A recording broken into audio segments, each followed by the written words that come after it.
नमस्कार, आपसे मेरा नाम अशोक यादव एडवोकेट और मैं आप सभी के लिए लीगल एडवाइस वीडियोस अपलोड करता हूं जो कि आप सब लोग उसको लाइक करते हैं, पसंद करते हैं, शेयर करते हैं और सब्सक्राइब भी करते हैं। अब तक नहीं किया है तुरंत करिएगा, दूसरे लोगों तक भी जानकारी को जरूर शेयर करिएगा।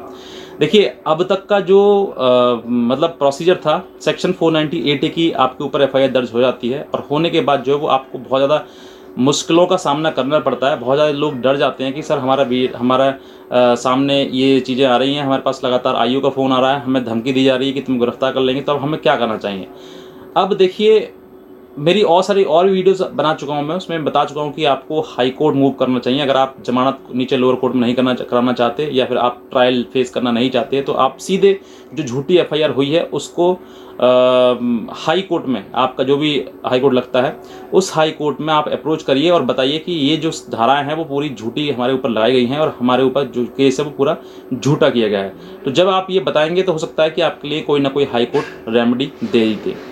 अब बात करते हैं कि सर, बहुत सारे ऐसे प्रश्न आते हैं सर कि हम हाई कोर्ट जाएंगे तो क्या क्या लेके जाएं डॉक्यूमेंट्स, क्या हमें राहत मिलेगी, क्या रेमेडी मिलेगी, ये भी आप वीडियो में बताएं। तो आज मैं आपको यही बताना चाहता हूं कि अगर जैसे आप हाई कोर्ट जाते हैं सेक्शन 498A की एफआईआर को दर्ज क्वैश कराने के लिए, तो आपको सबसे पहले डॉक्यूमेंट्स क्या चाहिए। सबसे पहले एफआईआर की सर्टिफाइड कॉपी, दूसरा अगर चार्जशीट लग गई है तो चार्जशीट की सर्टिफाइड कॉपी, तीसरा जब चार्जशीट लग जाती है तो कोर्ट में अपीयरेंस स्टार्ट होती है तो उसमें ऑर्डर शीट, जो कोर्ट की ये फाइल है उस पर उसकी ऑर्डर शीट, ये 3 डॉक्यूमेंट आपके कोर्ट में चाहिए। बाकी आपका आधार कार्ड, जो व्यक्ति जाना चाहता है, मतलब जो क्वेश कराने के लिए जाएगा वहाँ पर, उस व्यक्ति का आधार कार्ड, 2 फोटोग्राफ और अपने कोर्ट की प्रक्रिया होगी वहाँ पर आप भी उन वकील साहब से पूछ सकते हैं।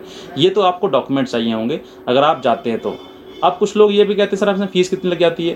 तो देखिए, फीस का कोई क्राइटेरिया नहीं है, कोई वकील कितना भी ले सकता है आपसे, इसका कोई भी क्राइटेरिया नहीं है, ना ही कोई फीस फिक्स्ड है, ना ही कोई ऐसा कोई क्राइटेरिया कि इतना फीस इसमें लगेगा, ऐसा कुछ भी नहीं है।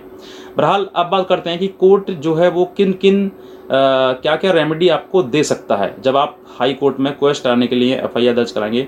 एफआईआर क्वेश कराने के लिए आप जाते हैं तो एफआईआर क्वेश के दौरान जो है, पहली बात तो आपको क्वेश होगी या फिर नहीं होगी ये भी है, लेकिन आप जो है वो मोस्टली जो है वो रिट फाइल करते हैं 482 में, 482 के तहत सीआरपीसी की। तो आप ये सोचते हैं कि इसमें क्वेश हो जाएगी, तो क्वेश अगर नहीं हुई तो क्या क्या रेमेडी आपको मिलेंगी, तो मैं वो भी बताना चाहूँगा आपके लिए। सबसे पहले अपने वकील से बात करिए, हाई कोर्ट के वकील से, और उसके बाद जो है सेक्शन 482 सीआरपीसी के तहत जो आपने रिट फाइल करवाई और रिट फाइल करने में ये कहा कि हमारे ऊपर झूठी एफआईआर दर्ज करी गई है और इस एफआईआर को क्वैश किया जाए। अब उसमें आपने कितने सपोर्टिंग एविडेंस दिए हैं वो भी देखा जाता है। दूसरा ये वो भी देखा जाएगा कि आपके ऊपर जो एलिगेशन लगते हैं वो कितने फॉल्स हैं उसमें भी, क्योंकि एफआईआर जो कराते हैं, चार्जशीट बनती है, उसमें भी देखा जाता है कि आपकी जो इंसिडेंट कब दिखाया गया और कब दर्ज की गई है, तो ये भी देखा जाता है। बहरहाल अब इसमें क्या क्या रेमेडी आपको मिल सकती हैं जब आप सेक्शन 482 सीआरपीसी के तहत जाएंगे। सबसे पहले तो आपको ये है कि आप जैसे ही आप जाएंगे तो क्वेश करने के लिए ऑनरेबल हाई कोर्ट भी आप सवाल पूछते हैं कि भाई क्या आपको कैसे एलिगेशन, आपको कैसे ये बता सकते हैं कि आप ये झूठी है, तो क्या कोई सपोर्टिंग एविडेंस है, अगर होगा तो उसको आप दिखा सकते हैं, नहीं होगा तो आप बता सकते हैं। पहला आपके लिए रेमेडी ये मिल सकती है कि हो सकता है कि जो कोर्ट जो है आपको सुनने के बाद जो है लड़की पक्ष को, यानी कि पत्नी को नोटिस भेज दे कि आप भी आइए, अपना इसमें जवाब दीजिए कि आपने झूठी एफआईआर क्यों दर्ज कराई है, क्या सच है क्या झूठ है, तो आप वो भी करा सकते। तो कोर्ट जो है वो दूसरे पक्ष को बुला भी सकती है कि आप आके कोर्ट में कहें अपनी बात कि आपने ये एफआईआर दर्ज कराई है और क्या इसके पीछे कारण था। दूसरा, जब ये क्वेश नहीं होती है, तो जब जैसे दूसरी पार्टी आ जाती है तो पति पत्नी का मैटर है, तो कोर्ट भी ये चाहता है कि इनको समझौते के आधार पर ये दोनों केस खत्म करा दिए जाएं, तो वो भी एक तरीका होता है। तो हो सकता है कोर्ट जो है आपके लिए मीडिएशन कर दे, और जब तक कि आपकी एफआईआर, जब तक ये जो आपकी नीचे लोअर कोर्ट की प्रोसीडिंग है उसको स्टे कर दिया जाए। कब तक? जब तक मीडिएशन चलता है। अब मीडिएशन की भी ये फाइल जो है वो मीडिएशन पहुंच जाती है और मीडिएशन में फिर आपको आपके मीडिएशन स्टार्ट होता है, लेकिन उस तरफ जो आपको एक स्टे ऑर्डर मिल जाता है। स्टे ऑर्डर मतलब कि आपकी जो लोअर कोर्ट की प्रोसीडिंग है वहाँ पर वो आपकी बंद हो जाएगी और आपका जो मीडिएशन है वो आपका स्टार्ट हो जाएगा। अब यहाँ पर कुछ लोग ये सवाल होता है कि सर नीचे स्टे हो जाएगी तो फिर क्या हमें जमानत करनी पड़ेगी। अब आपको जमानत करने की कोई आवश्यकता नहीं है, अब आपका स्टे हो गया है तो लोअर कोर्ट भी आपको उसको बंद कर देगा केस को। कब तक? जब तक कि हाई कोर्ट में चलेगा।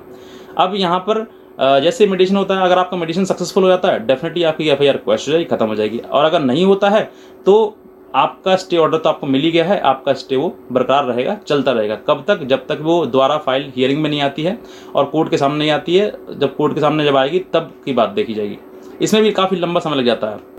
या फिर तीसरा रेमेडी आपको ये मिल सकती है कि जो पति पक्ष है उसको ये भी डायरेक्शन कर सकते हैं कि आप लोअर कोर्ट में जाके अपीयर होइएगा और लोअर कोर्ट के द्वारा जो भी आपके सामने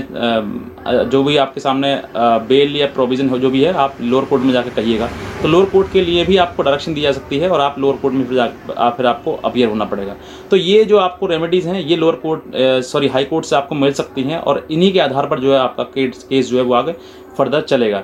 तो आई होप सो अगर आप मेरे द्वारा दी हुई जानकारी आपको अच्छी लगी तो तुरंत सब्सक्राइब करें और दूसरे लोगों तक भी जानकारी को जरूर शेयर करें। आज का वीडियो देखना आपसे बहुत धन्यवाद।